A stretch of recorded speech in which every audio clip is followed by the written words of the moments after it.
শেখ হাসিনার দেয়া বক্তব্যের সমর্থন নেই ভারতের, বেসরকারি উদ্যোগে সরকারের ভূমিকা নেই, ব্রিফিংয়ে রণধীর জয়সওয়াল। প্রায় 18 ঘণ্টা ধরে ইতালিতে আটকে আছে বিমান বাংলাদেশের একটি ফ্লাইট, যান্ত্রিক ত্রুটির কারণে ভোগান্তিতে 256 যাত্রী। এবং জন্মসূত্রে নাগরিকত্ব সীমিত করতে ট্রাম্পের নতুন নির্বাহী আদেশ, বার্থ ট্যুরিজম বন্ধই লক্ষ্য, আইনি লড়াইয়ের শঙ্কা। স্বাগত প্রবাসী সংবাদের সঙ্গে আছি আমি মেহেরুন্নেসা মেঘলা। দেখছিলেন বিআরবি কেবলস সংবাদ শিরোনাম। দিল্লিতে প্রেস কনফারেন্সে শেখ হাসিনার দেয়া বক্তব্যে সমর্থন নেই ভারতের। শুক্রবার পররাষ্ট্র মন্ত্রণালয়ের সাপ্তাহিক মিডিয়া ব্রিফিংয়ে একথা জানান ভারতের পররাষ্ট্র মন্ত্রণালয়ের মুখপাত্র রণধীর জয়সওয়াল। তিনি আরও বলেন, 5 অগস্টের ওই সংবাদ সম্মেলনটি বেসরকারি সংস্থার উদ্যোগে, যেখানে সরকারের কোনো ভূমিকা ছিল না।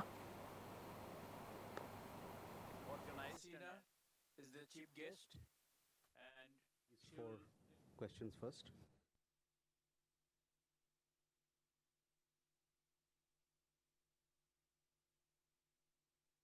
No role to play in what 5 আগস্টের আগে ওই সংবাদ সম্মেলন বা ভার্চুয়ালি অনুষ্ঠানটি একটি বেসরকারি মাধ্যম বা সংস্থার উদ্যোগ। বাংলাদেশের বর্তমান সরকারের বিষয়ে ওই অনুষ্ঠানে যেসব বক্তব্য দেয়া হয়েছে সেগুলোর সঙ্গে ভারত সরকারের কোনো সম্পৃক্ততা বা সমর্থন নেই। The duly constituted government of বিমান বাংলাদেশ এয়ারলাইন্সের একটি ফ্লাইট ইতালির ফিউমিচিনো বিমানবন্দরে প্রায় 17 ঘণ্টা ধরে আটকে আছে। জ্বালানি নিতে ইতালিতে অবতরণের পর বিমানটিতে যান্ত্রিক ত্রুটি দেখা দেয়। ফ্লাইটটি কানাডার টরন্টো থেকে ঢাকায় যাচ্ছিল। বিমানটিতে 256 জন যাত্রী ছিল বলে জানা গেছে। BG306 ফ্লাইটটি স্থানীয় সময় বৃহস্পতিবার বিকেল 5টার দিকে টরন্টো থেকে ছেড়ে আসার পর বাংলাদেশ সময় সকাল 7:20 দিকে জ্বালানি নিতে ইতালিতে অবতরণ করে। এরপর উড়োজাহাজটিতে যান্ত্রিক সমস্যা দেখা দেয়, যা মেরামত করতে সময় লাগবে বলে জানানো হয়। যাত্রীদের বিমান বাংলাদেশের পরবর্তী ফ্লাইটে দেশে আনা হবে বলে জানা গেছে। আপাতত তাদের হোটেলে স্থানান্তর করা হয়েছে। যুক্তরাষ্ট্রে জন্মসূত্রে নাগরিকত্ব নিয়ে আবারও কঠোর অবস্থানে মার্কিন প্রেসিডেন্ট ডোনাল্ড ট্রাম্প। বৃহস্পতিবার বার্থ ট্যুরিজম বন্ধসহ নাগরিকত্বের সুযোগ সীমিত করতে 2টি নির্বাহী আদেশে সই করেছেন তিনি। তবে ধারণা করা হচ্ছে, সুপ্রিম কোর্টের আগের রায়ের পর ট্রাম্পের নতুন এই উদ্যোগও আইনি চ্যালেঞ্জের মুখে পড়তে পারে। যুক্তরাষ্ট্রের মাটিতে জন্ম নিলেই নাগরিকত্ব। 1.5 শতাব্দীরও বেশি সময় ধরে চলে আসা এই নীতিতেই এবার ফের লাগাম টানতে চাইছেন ডোনাল্ড ট্রাম্প। ওভাল অফিসে বার্থ ট্যুরিজম ঠেকানোর যুক্তিতে নতুন করে 2টি নির্বাহী আদেশে সই করেছেন মার্কিন প্রেসিডেন্ট। এতে বিশেষ কিছু ক্ষেত্রে জন্মসূত্রে নাগরিকত্ব সীমিত করার পাশাপাশি সন্তানকে মার্কিন নাগরিকত্ব পাইয়ে দিতে যুক্তরাষ্ট্রে এসে সন্তান জন্ম দেওয়ার প্রবণতা ঠেকাতে কঠোর ব্যবস্থা নেওয়ার নির্দেশ দেওয়া হয়েছে। ট্রাম্প প্রশাসনের দাবি, নাগরিকত্ব পাওয়ার সুযোগকে কাজে লাগিয়ে যুক্তরাষ্ট্রের সন্তান জন্ম দেওয়ার অপব্যবহার বন্ধ করতেই এ উদ্যোগ। তবে 1868 সালের 14তম সংশোধনী অনুযায়ী যুক্তরাষ্ট্রের ভূখণ্ডে জন্ম নেওয়া প্রায় সব শিশুই নাগরিকত্বের অধিকারী। এর আগেও অবৈধ বা সাময়িকভাবে যুক্তরাষ্ট্রে থাকা অভিবাসীদের সন্তানদের জন্মসূত্রে নাগরিকত্ব সীমিত করার ট্রাম্পের উদ্যোগ আটকে দিয়েছিল আদালত। ফলে নতুন আদেশও আইনি চ্যালেঞ্জের মুখে পড়তে পারে। অভিবাসন অধিকার কর্মীদের অভিযোগ, আদালতের সিদ্ধান্ত এড়িয়ে যাওয়ার চেষ্টা করছেন ট্রাম্প। আইন বিশেষজ্ঞদের মতে, নির্বাহী আদেশ কতটা কার্যকর হবে শেষ পর্যন্ত তার সিদ্ধান্ত আদালতের হাতেই। Desk report, news 24। বিদেশ ফেরত মেধাবীদের দেশ গঠনের কাজে লাগাতে চায় সরকার, জানিয়েছেন পররাষ্ট্র প্রতিমন্ত্রী শামা ওবায়দ। বলেন, এজন্য বাংলাদেশে নিরাপদ, বিনিয়োগ বান্ধব ও কর্মসংস্থানমুখী পরিবেশ গড়ে তোলার উদ্যোগ নেওয়া হয়েছে। শুক্রবার রাজধানীতে 14তম আন্তর্জাতিক শিক্ষা এক্সপোর উদ্বোধনী অনুষ্ঠানে এসব কথা বলেন তিনি। দালাল চক্র থাকে যারা আমাদের ছেলে মেয়েদের অ্যাডভান্টেজ নেয় এবং অত্যন্ত চড়া মূল্য দিয়ে তাদেরকে বিদেশে যেতে হয়। তো সেই জায়গাটায় অবশ্যই সরকার সচেতন আছে। পররাষ্ট্র মন্ত্রণালয় একটা মাইগ্রেশন উইং খোলা হয়েছে। আগামী 1-1.5 বছরের মধ্যে যথেষ্ট পরিমাণে কর্মসংস্থান ব্যবস্থা করতে, এবং সেই কর্মসংস্থান দেশে এবং বিদেশে দুই জায়গাতেই। পর্তুগালে বাংলাদেশ দূতাবাসের আয়োজনে যথাযোগ্য মর্যাদায় পালিত হয়েছে জুলাই গণ অভ্যুত্থান দিবস। এই উপলক্ষে রাজধানী লিসবনে বাংলাদেশ দূতাবাস আয়োজিত অনুষ্ঠানে পবিত্র কোরআন তেলাওয়াত এবং জুলাই গণ অভ্যুত্থানের শহীদদের স্মরণে বিশেষ দোয়া ও আলোচনা অনুষ্ঠিত হয়। অনুষ্ঠানে রাষ্ট্রপতি, প্রধানমন্ত্রী, পররাষ্ট্রমন্ত্রী ও পররাষ্ট্র প্রতিমন্ত্রীর বাণী পর্যায়ক্রমে পাঠ করা হয়। এ সময় বিভিন্ন রাজনৈতিক সামাজিক সংগঠনের নেতৃবৃন্দরা, দূতাবাসের কর্মকর্তা, কর্মচারী এবং প্রবাসী বাংলাদেশিরা অংশ নেন। বক্তারা জুলাই গণ অভ্যুত্থানের চেতনা ধারণ করে গণতান্ত্রিক, সমৃদ্ধ ও বৈষম্যহীন বাংলাদেশ গঠনে সবাইকে ঐক্যবদ্ধভাবে কাজ করার আহ্বান জানান।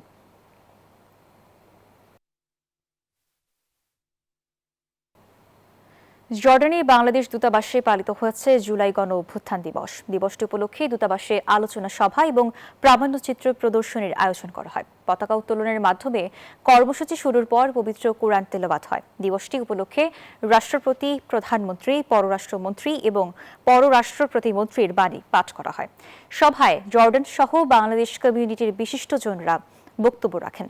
প্রধান অতিথির বক্তব্যে রাষ্ট্রদূত নূরে হেলাল সাইফুর রহমান জুলাই গণ অভ্যুত্থানের বীর শহীদদের প্রতি গভীর শ্রদ্ধা নিবেদন করেন। তাদের আত্মত্যাগ গভীর কৃতজ্ঞতার সঙ্গে স্মরণ করেন। শেষে দেশ ও জাতির কল্যাণ কামনায় মোনাজাত করা হয়।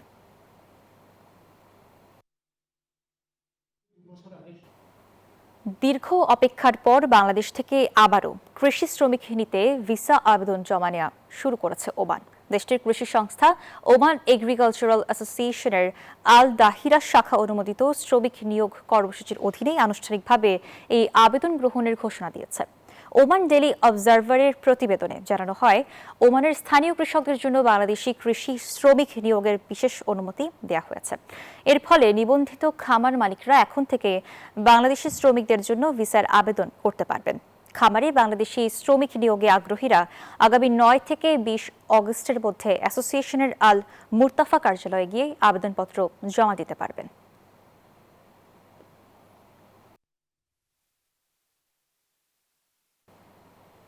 মধ্যপ্রাচ্যে উত্তেজনার মধ্যে প্রতিরক্ষা চুক্তিতে স্বাক্ষর করল সৌদি আরব, তুরস্ক ও পাকিস্তান। শুক্রবার জেদ্দায় ত্রিপক্ষীয় বৈঠক শেষে চুক্তিতে সই করেন 3 দেশের সরকার প্রধান, যার নাম দেওয়া হয়েছে মক্কা যৌথ প্রতিরক্ষা চুক্তি। এর আওতায় এক দেশের ওপর হামলা হলে সবার ওপর আক্রমণ হিসেবে বিবেচিত হবে। বিশ্লেষকদের মতে নতুন এই জোট মধ্যপ্রাচ্যের কৌশলগত ও ক্ষমতার ভারসাম্যে উল্লেখযোগ্য পরিবর্তন আনতে পারে। নিজেদের নিরাপত্তা নিশ্চিত করতে এবার এক ছাতার নিচে আসছে মুসলিম বিশ্বের 3 প্রভাবশালী দেশ সৌদি আরব, তুরস্ক ও পাকিস্তান। যুক্তরাষ্ট্র ইরান সংঘাতের মধ্যে ন্যাটোর আদলে প্রতিরক্ষা চুক্তিতে স্বাক্ষর করল 3 দেশ। শুক্রবার চুক্তি সইয়ের পাশাপাশি জেদ্দায় ত্রিপক্ষীয় বৈঠকও সারেন সৌদির ক্রাউন প্রিন্স মোহাম্মদ বিন সালমান, পাকিস্তানের প্রধানমন্ত্রী শাহবাজ শরীফ এবং তুরস্কের প্রেসিডেন্ট রিসেপ তাইয়েপ এরদোয়ান। বৈঠকে আলোচনা হয় আঞ্চলিক নিরাপত্তা, প্রতিরক্ষা সহযোগিতা এবং মধ্যপ্রাচ্যের সবশেষ পরিস্থিতি নিয়ে। এর মধ্য দিয়ে এক সুতোয় গাঁথা হলো সৌদির অর্থনীতি, তুরস্কের উন্নত সামরিক প্রযুক্তি ও ড্রোন এবং পাকিস্তানের পারমাণবিক সক্ষমতা ও বিশাল সুপ্রশিক্ষিত সেনাবাহিনী। এ তথ্য নিশ্চিত করেছে মিডল ইস্ট আই সহ একাধিক গণমাধ্যম। চুক্তিটিকে বলা হচ্ছে ইসলামিক ন্যাটো, যেখানে পশ্চিমাদের আর্টিকেল 5 এর মতো এক দেশের ওপর হামলার জবাব সম্মিলিতভাবে দেবে 3 দেশ। এছাড়া হরমুজ সহ গুরুত্বপূর্ণ বাণিজ্যিক ও জ্বালানি পরিবহন রুটের নিরাপত্তায় যৌথভাবে কাজ করবে 3 দেশের নৌবাহিনী। এর আগে 2025 সালে একটি যৌথ প্রতিরক্ষা সহযোগিতা চুক্তিতে স্বাক্ষর করে রিয়াদ ও ইসলামাবাদ। এবার এই উদ্যোগে ইস্তাম্বুলের যোগদান মধ্যপ্রাচ্যের শক্তি সমীকরণ বদলে দেবে বলে মত অনেকের। আফরিন মৌ, নিউজ 24। থাইল্যান্ডের ব্যাংককের একটি স্কুলে বন্দুক হামলায় শিক্ষক সহ প্রাণ গেছে অন্তত 8 জনের। আহত হয়েছেন আরও 22 জন। 14 বছর বয়সী হামলাকারী নিজের দাদা দাদিকেও হত্যা করেছে বলে দাবি পুলিশের। এই ঘটনায় থাই প্রধানমন্ত্রী আনুতিন চার্নভিরাকুল নিহতদের পরিবারের প্রতি গভীর সমবেদনা জানিয়েছেন। গুলির শব্দে মুহূর্তেই থমকে যায় সবকিছু। আতঙ্কে বেঞ্চের নিচে ঠাঁই নেয় শিক্ষার্থীরা। এমন পরিস্থিতি থাইল্যান্ডের ব্যাংককের পাশের নন্থাবুরি প্রদেশের ডেপসিরির নন্থাবুরি স্কুলের। স্থানীয় সময় শুক্রবার স্কুলটিতে ঢুকে পড়ে এক বন্দুকধারী। ক্লাসরুমে ঢুকেই ছুড়ে অন্তত ২৬ রাউন্ড গুলি। এতে মাটিতে লুটিয়ে পড়ে পরপর ৬টি তাজা প্রাণ, যাদের ৩ জন শিক্ষক ও ৩ জন শিক্ষার্থী। আমরা ৫ নম্বর বিল্ডিং এ শব্দ শুনতে পাই। প্রথমে আমি ভেবেছিলাম ওগুলো বাজি ফোটানোর শব্দ অথবা কেউ জোরে কিছুতে আঘাত করছে, কিন্তু এটা মর্মান্তিক ঘটনা। হামলার খবরে দ্রুত ঘটনাস্থলে ছুটে যায় পুলিশ। নিরাপত্তার চাদরে ঢেকে ফেলে ঘটনাস্থল। চলে সাঁড়াশি অভিযান। এই সময় একটি ক্লাসরুম থেকে বন্দুকধারীর মরদেহ সহ ৩৪ রাউন্ড গুলি উদ্ধার করে তারা। নন্থাবুরি প্রাদেশিক পুলিশের প্রধান দেচরাপি কংদি জানান, হামলাকারী নবম শ্রেণীর এক শিক্ষার্থী, যার বয়স মাত্র ১৪ বছর। শুধু তাই নয়, হামলাকারী নিজের দাদা দাদিকে হত্যা করে বাড়ি ছাড়েন বলেও ধারণা তাদের। এই ঘটনায় থাইল্যান্ডের প্রধানমন্ত্রী অনুতিন চানভিরাকুল নিহতদের পরিবারের প্রতি গভীর সমবেদনা জানিয়েছেন। থাইল্যান্ডে এবছর দ্বিতীয়বারের মতো স্কুলে বন্দুক সহিংসতা ঘটেছে। নীরব দাস, নিউজ 24। মালদ্বীপে মাত্র এক সপ্তাহের ব্যবধানে বিভিন্ন কারণে প্রাণ হারিয়েছেন ৮ জন বাংলাদেশি। কর্মস্থলে দুর্ঘটনা, স্ট্রোক, আত্মহত্যা, হৃদরোগ ও স্বাস্থ্যগত জটিলতার জন্য হওয়া এসব মৃত্যুর ঘটনায় প্রবাসীদের নিরাপত্তা ও স্বাস্থ্য ঝুঁকি নিয়ে উদ্বেগ বাড়ছে। ইমরান হাসান তালুকদারের তথ্যচিত্রে ডেস্ক রিপোর্ট। জীবিকার তাগিদে প্রতি বছর হাজারো বাংলাদেশি পাড়ি জমান মালদ্বীপে, কিন্তু স্বপ্নের এই প্রবাস জীবন অনেকের জন্য পরিণত হচ্ছে শোকের অধ্যায়ে। মাত্র এক সপ্তাহের ব্যবধানে বিভিন্ন কারণে ৮ জন বাংলাদেশি প্রবাসীর মৃত্যু দেশটিতে বসবাসরত প্রবাসীদের মধ্যে গভীর উদ্বেগ সৃষ্টি করছে। আত্মহত্যা, কর্মস্থলের দুর্ঘটনা, স্ট্রোক ও হৃদরোগে আক্রান্ত হয়ে এসব মৃত্যু হয়।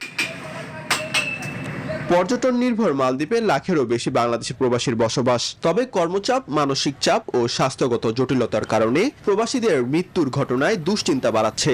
কাজ না পাওয়া এবং টাকা ইনকাম করতে না পারা, সেই মানসিক চাপ তাদেরকে ধীরে ধীরে শেষ করে দিচ্ছে। বেশ কয়েকজন প্রবাসী ভাইদেরকে হারিয়েছি, এটা খুবই দুঃখের বিষয়।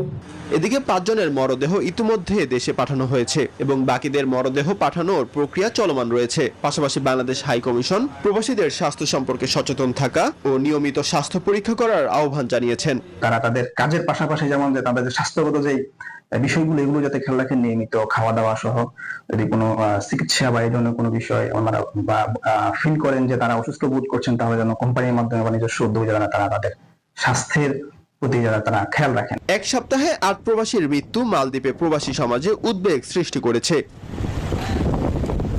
Desk report, news 24। ১৯৭১ সালের যুদ্ধ ছিল জনতার, কোনো রাজনৈতিক দলের নয়, মন্তব্য করেছেন ভারপ্রাপ্ত রাষ্ট্রপতি হাফিজউদ্দিন আহমদ। শুক্রবার রাতে Bangladesh liberation war course and liberation day উপলক্ষে আয়োজিত অনুষ্ঠানে একথা বলেন তিনি। আরও অনুরোধ করেন, সরকার ভুল করলে তা সংশোধন করে দিতে হবে, তবে কেউ যেন গণতান্ত্রিক ব্যবস্থাকে ধ্বংস না করে। মুক্তিযুদ্ধ ছিল জনতার যুদ্ধ, এটি কোনো রাজনৈতিক দলের যুদ্ধ নয়।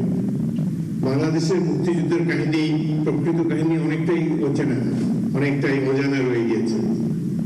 কারণ স্বাধীনতার অব্যবহিত পরে যারা রাষ্ট্র ক্ষমতায় এসেছে তারা চাননি যে বাংলাদেশের প্রকৃত চিত্র, স্বাধীনতা যুদ্ধের প্রকৃত চিত্র সাধারণ মানুষ জেনে ফেলুক, এটা তারা অনেকেই চাননি।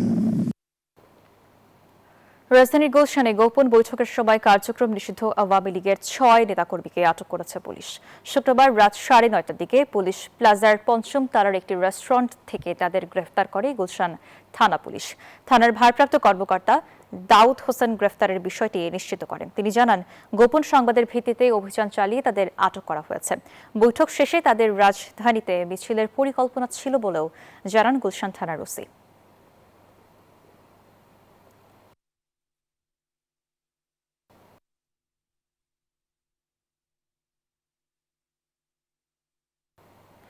সিলেট ও বগুড়ায় সড়কে ১৬ জনের প্রাণ কেড়ে নিল বাসের বেপরোয়া গতি।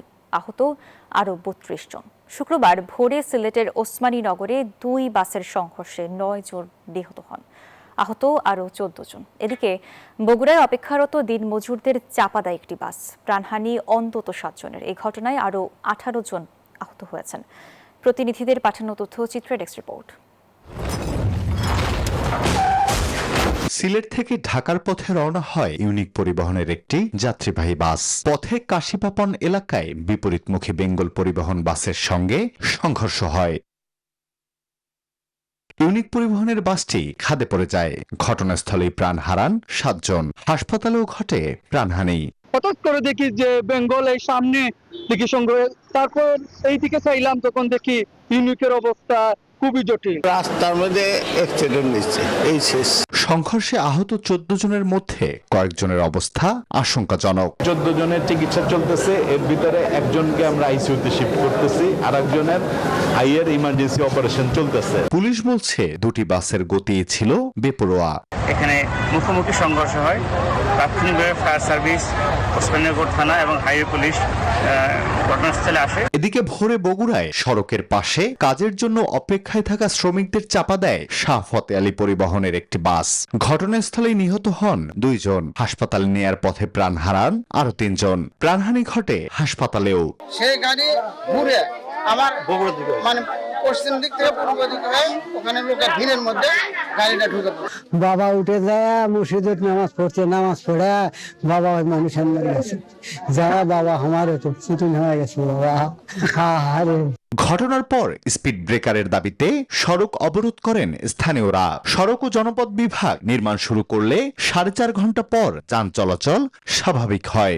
কোনো রোগী এখানে চিকিৎসার ব্যাপারে কোনো ধরনের অবহেলা হবে না।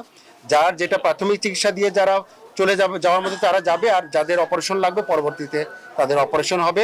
এই ঘটনায় আহতরা হাসপাতালে চিকিৎসাধীন। তারা সবাই দিনমজুর।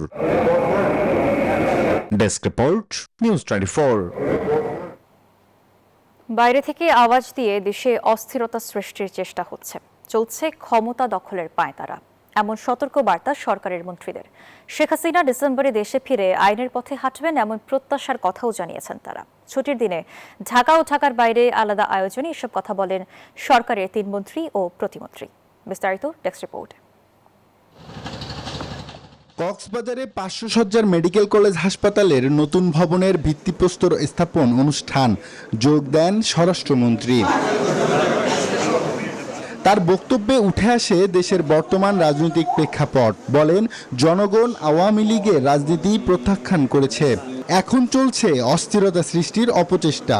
ওই সময় মাঝে মধ্যে আওয়াজ দিয়ে থাকে, এগুলা তারা চেষ্টা করছে বাংলাদেশে কোনো অস্থিরতা সৃষ্টি করা যায় কিনা। এগুলো বাংলাদেশের মানুষ কখনো গ্রহণ করবে না। এদিকে ঝিনাইদহের শৈলকুপায় এক আয়োজনে অংশ নেন আইনমন্ত্রী।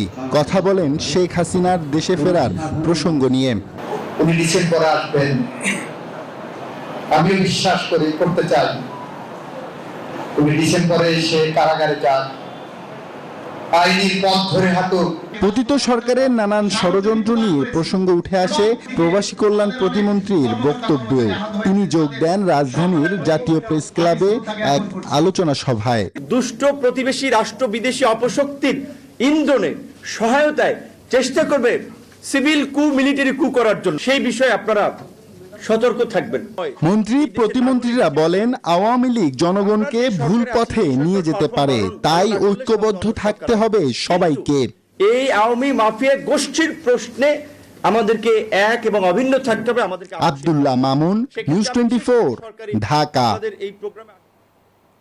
5 মাসে সরকারকে ব্যর্থ বলার সুযোগ নেই বলেছেন স্থানীয় সরকার মন্ত্রী মির্জা ফখরুল ইসলাম আলমগীর। শুক্রবার সকালে টেলিভিশন এডিটর্স কাউন্সিলের আলোচনা সভায় এই কথা বলেন তিনি। জানান, বরাবরের মতো ধ্বংসস্তূপ থেকে ঘুরে দাঁড়ানোর দায়িত্ব কাঁধে নিয়েছে বিএনপি, আর স্বাধীন ও অবাধ গণমাধ্যম বান্ধব ইকোসিস্টেম তৈরিতে সরকার বদ্ধপরিকর বলে জানান তথ্য ও সম্প্রচার মন্ত্রী। মহেশখালীর ভাসমান তরলীকৃত প্রাকৃতিক গ্যাস বা এলএনজি টার্মিনালের যান্ত্রিক ত্রুটি মেরামতের পর জাতীয় গ্রিডে আবারও শুরু হয়েছে সরবরাহ। এর মাঝে শুক্রবার সকালে টেলিভিশন এডিটর্স কাউন্সিলের আলোচনা সভায় দ্রুত চলমান গ্যাস সংকট কাটিয়ে ওঠার সুখবর দিলেন এলজিআরডি মন্ত্রী মির্জা ফখরুল ইসলাম আলমগীর। এ সময় তিনি অভিযোগ করেন, আগের সরকারগুলো উন্নয়নের নামে ধ্বংস করেছে। গ্যাসের সংকট হচ্ছে, গ্যাসের সংকট কি বিএনপি তৈরি করেছে? লাস্ট গভর্নমেন্ট একটা এক্সপ্লোরেশন করে নাই, একটা আপনার এক্সপ্লোরেশন দিকে যায় নাই। গণতান্ত্রিক ধারাবাহিকতা রক্ষায় সব পক্ষকে সহনশীল হওয়ার আহ্বানও জানান মন্ত্রী। সরকার ভুল করছে সেটা তুলে ধরবেন, কিন্তু তাকে সময়ও দিতে হবে। তো আপনারা অস্থির হবেন না, আপনারা ধৈর্যটাকে রাখতে হবে, সহনশীলতা রাখতে হবে, নাহলে গণতন্ত্রকে কখনোই এগিয়ে নেওয়া যাবে না। একই অনুষ্ঠানে যোগ দিয়ে গণমাধ্যমের স্বাধীনতা রক্ষা এবং সার্বিক উন্নয়ন নিয়ে সরকারের ভাবনার কথা জানান তথ্য ও সম্প্রচার মন্ত্রী। বলেন, একটি সুস্থ ও মুক্ত গণমাধ্যম ব্যবস্থা গঠনে কাজ করছে সরকার। আমরা খুব দ্রুত এরকম একটি টেকসই এবং গতিশীল, দায়িত্বশীল, সর্বোচ্চ স্বাধীনতা ভোগকারী গণমাধ্যম প্রতিষ্ঠা করতে দৃঢ় প্রতিজ্ঞ। গণতন্ত্রকে প্রাতিষ্ঠানিক রূপ দিতে হলে গণমাধ্যম এবং সরকারের গঠনমূলক অংশীদারিত্ব জরুরি বলেন বাংলাভিশনের head of news doctor Abdul Hai Siddique. Al Mohaiminul Khan, news 24, Dhaka. এবারে খেলার সংবাদ। আর এই ছিল প্রবাসী সংবাদের সঙ্গে থাকার জন্য ধন্যবাদ।